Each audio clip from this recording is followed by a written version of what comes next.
IPL 2024లో KKR మరియు లక్నో జట్లు ఒక ఇంట్రెస్టింగ్ మ్యాచ్లో తలపడబోతున్నాయి.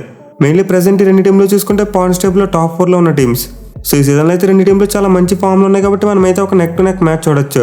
ఇన్ఫాక్ట్ బోత్ టీమ్స్ తమ లాస్ట్ మ్యాచ్లో ఓడిపోయి మ్యాచ్లోకి వస్తున్నారు. అంటే ఈ జట్లు కూడా ఖచ్చితంగా విన్నింగ్ మూమెంటం అందుకోవాలనే చూస్తాయి. బట్ ఈ రెండు జట్ల మధ్య పాస్ట్ రికార్డ్ చూసుకుంటే మాత్రం లక్నో టీంకి చాలా అడ్వాంటేజ్ ఉంది.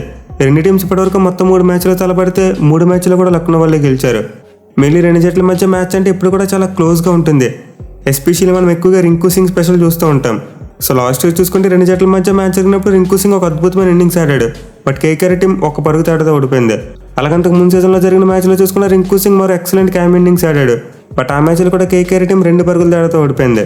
సో లాస్ట్ 2 టైమ్స్ రెండు జట్ల మధ్య మ్యాచ్ జరిగినప్పుడు మనమైతే చాలా క్లోజ్ కాంటెస్ట్ చూసాం. దీంతో ఖచ్చితంగా ఈసారి ఈ మ్యాచ్లో కూడా ఒక మంచి టఫ్ ఫైట్ని ఎక్స్పెక్ట్ చేయవచ్చు. ఇక ఈ మ్యాచ్ ఆడబోయే ఈడెన్ గార్డెన్స్ యొక్క పిచ్ రిపోర్ట్ చూసుకుంటే జనరల్ ఒక బ్యాటింగ్ ఫ్రెండ్లీ వికెట్. ఈ గ్రౌండ్లో ఇప్పుడు కూడా మనం చాలా మంచి స్కోర్స్ చూస్తూ ఉంటాం. ఇన్ఫాక్ట్ ఆల్రెడీ ఆడది గ్రౌండ్లో ఒక మ్యాచ్ జరిగింది. అండ్ ఆ మ్యాచ్లో బోత్ ఎస్ఆర్హెచ్ మరియు కేకేఆర్ రెండు టీమ్స్ కూడా 200 కంటే ఎక్కువ రన్స్ కొట్టాయి. సో మరోసారి అయితే మనం ఒక మంచి బ్యాటింగ్ ట్రాక్ని ఎక్స్పెక్ట్ చేయవచ్చు. అయితే ఈ మ్యాచ్ ఆఫ్టర్నూన్ 3:30కి స్టార్ట్ అవుతుంది. సో డే టైంలో జరిగినప్పుడు పిచ్ అయితే కొంతవరకు డ్రై అయ్యే ఛాన్స్ ఉంటుంది. పైగా న్యాచురల్గానే ఇక్కడ బ్లాక్ సాయిల్ వికెట్ ఉంటుంది కాబట్టి కొంచెం స్లోగా ఉంటుంది.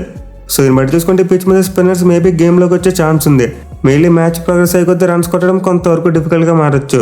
బట్ హిస్టారికల్గా చూసుకుంటే మాత్రం ఇది ఒక మంచి చేసింగ్ గ్రౌండ్. ఈ గ్రౌండ్లో ఇప్పటివరకు మొత్తం 87 మ్యాచ్లు ఆడితే ఫస్ట్ బ్యాటింగ్ చేసిన టీమ్స్ 36 మ్యాచ్లో మాత్రమే గెలిచాయి. బట్ చేసింగ్ చేసిన టీమ్స్ 51 మ్యాచ్లో గెలిచాయి. అలాగే గ్రౌండ్లో ఫస్ట్ ఇన్నింగ్స్ యావరేజ్ స్కోర్ 161 పరుగులుగా ఉంది. సో ఈ స్టాట్స్ బట్టి చూసుకుంటే క్లియర్గా టాస్ గెలిచిన కెప్టెన్ ముందుగా ఫీల్డింగ్ తీసుకోవచ్చు. అయితే ముందు చెప్పుకున్నట్టు ఇది ఒక ఆఫ్టర్నూన్ మ్యాచ్. దీంతో డ్యూ ఫ్యాక్టర్ అనే గొడవ ఉండదు. పైగా లక్నో టీం చూసుకుంటే వాళ్ళు ఇప్పటివరకు కేకేఆర్ మీద గెలిచిన 3 మ్యాచ్లు కూడా ఫస్ట్ బ్యాటింగ్ చేసే గెలిచారు. అలాగే వాళ్ళు ఓవరాల్ రికార్డ్ చూసుకున్న ఫస్ట్ బ్యాటింగ్ చేసినప్పుడు బాగుంది. సో మేబీ మ్యాచ్లో లక్నో టీం టాస్ గెలిస్తే ముందుగా బ్యాటింగ్ తీసుకునే అవకాశాలు కూడా ఉంటాయి. ఇక టీమ్స్ విషయానికి వస్తే కేకేఆర్ టీం చాలా స్ట్రాంగ్గా ఉంది. ఒక్క సిఎస్కే ఆడిన మ్యాచ్ని పక్కన పెడితే మిగతా 3 మ్యాచ్లు కూడా అద్భుతంగా బ్యాటింగ్ చేశారు. సో డెఫినెట్లీ చెన్నై చెపాక్లో వాళ్ళు ఆడిన పిచ్కి ఇప్పుడు ఈడెన్ గార్డెన్స్లో పిచ్కి చాలా డిఫరెన్స్ ఉంటుంది. దీంతో మరోసారి మనం కేకేఆర్ బ్యాట్స్మెన్ దగ్గర నుంచి మంచి ఫైర్ వర్క్స్ ఎక్స్పెక్ట్ చేయవచ్చు. పైగా లక్నో బౌలింగ్లో చూసుకుంటే ఎక్స్పీరియన్స్ పెద్దగా లేదు.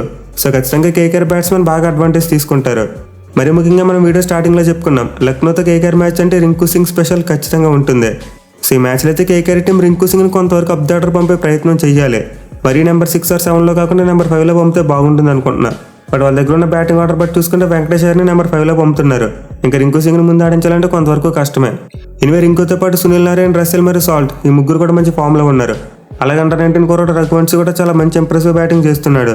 ఈవెన్ శ్రేయస్ అయ్యర్ మరియు వెంకటేష్ అయ్యర్ కూడా ఈ సీజన్లో ఆల్రెడీ కొన్ని రన్స్ కొట్టున్నారు. సో బ్యాటింగ్ పరంగా కేకేఆర్ టీం చాలా బాగుంది. ఈవెన్ వాళ్ళ బౌలింగ్ కూడా కొంతవరకు డీసెంట్గానే కనిపిస్తుంది. మిచెల్ స్టార్క్ ఫస్ట్ మ్యాచెస్లో ఫెయిల్ అయిన తర్వాత కొంచెం ఫామ్లోకి వచ్చాడు. అలాగే దాంతోపాటు కేకేఆర్ స్పిన్నర్స్కి గ్రౌండ్లో చాలా మంచి రికార్డు ఉంది. ఇన్ఫాక్ట్ ఈ మ్యాచ్లో వాళ్ళు కావాలనుకుంటే ఒక ఎక్స్ట్రా స్పిన్నర్ ఆడించుకోవచ్చు. సో లాస్ట్ మ్యాచ్లో పరాజయాన్ని పక్కన పెడితే టీం పరంగా చూసుకుంటే కేకేఆర్ అయితే చాలా బాగుంది. ఇక ప్లేయింగ్ లెవెల్లో చేంజెస్ విషయానికి వస్తే నేనైతే 2 మార్పులు ఎక్స్పెక్ట్ చేస్తున్నా. అదేంటంటే వాళ్ళకి నితీష్ రాణా ఫిట్గా ఉన్నట్టు న్యూస్ వస్తుంది. సో మేబీ మ్యాచ్లో కేకేఆర్ టీం రమన్దీప్ సింగ్ ప్లేస్లో నితీష్ రాణాని తీసుకురావచ్చు. అలాగే వాళ్ళకి హర్షిత్ రాణా కూడా ఫిట్ అయినట్టు అప్డేట్ వచ్చింది.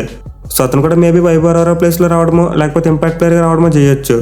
ఒకవేళ కేకేఆర్ టీం ఎక్స్ట్రా స్పిన్నర్ కావాలనుకుంటే శ్రేయస్ శర్మని ఇంపాక్ట్ ప్లేయర్గా తీసుకొచ్చే ఛాన్స్ ఉంది. ఇక లక్నో టీం విషయానికి వస్తే వాళ్ళైతే లాస్ట్ మ్యాచ్లో ఢిల్లీ టీం మీద ఓడిపోయారు. మెయిన్లీ 160+ టార్గెట్ని డిపెండ్ చేసుకునే విషయంలో first time Lucknow team fail అయింది. సో ఈ లాస్ అయితే లక్నో టీంను కొంతవరకు బ్యాక్ ఫుట్ మీద పెట్టింది. పైగా వాళ్ళు చాలా క్విక్ టైంలో 2వ మ్యాచ్ ఆడబోతున్నారు.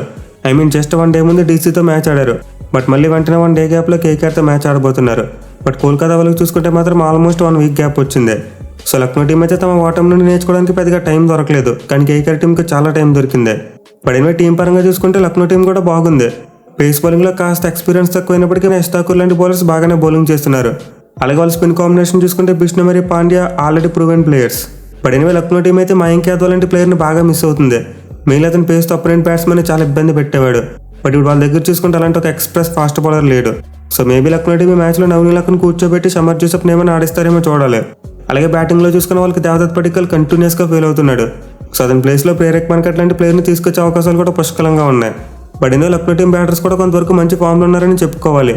మెయిన్లీ లాస్ట్ మ్యాచ్లో పోరాన్ మరియు స్టాయినిస్ ఇద్దరు కూడా ఫెయిల్ అయిన ఒక మంచి టోటల్ని పెట్టగలిగారు. సో లక్నో ఓపెనర్స్ మంచి ఫామ్లో ఉన్నారు. అలాగే డౌన్ ది ఆర్డర్ బదోని మరియు పాండ్యా కూడా కొంతవరకు బాగానే బ్యాటింగ్ చేస్తున్నారు. సో తోటి స్టాయినిస్ మరియు పొరాన్ లాంటి వాళ్ళు కూడా రెచ్చిపెడితే వాళ్ళ బ్యాటింగ్ కూడా చాలా స్ట్రాంగ్గా ఉంటుంది. మెయిన్లీ మనం ఈ మ్యాచ్లో ఎక్కువగా కరీబియన్ ప్లేయర్స్ మధ్య బ్యాటిల్స్ చూడబోతున్నాం. బట్ ఎనిమిది మ్యాచ్లో అయితే కోల్కతా టీంకి హోమ్ అడ్వాంటేజ్ ఉండబోతుంది. ఇన్ఫాక్ట్ కేకేఆర్ టీం ఈ గ్రౌండ్లో మొత్తం 82 మ్యాచ్లు ఆడితే 48 మ్యాచ్లో గెలిచారు. 34 మ్యాచ్లో మాత్రం ఓడిపోయారు.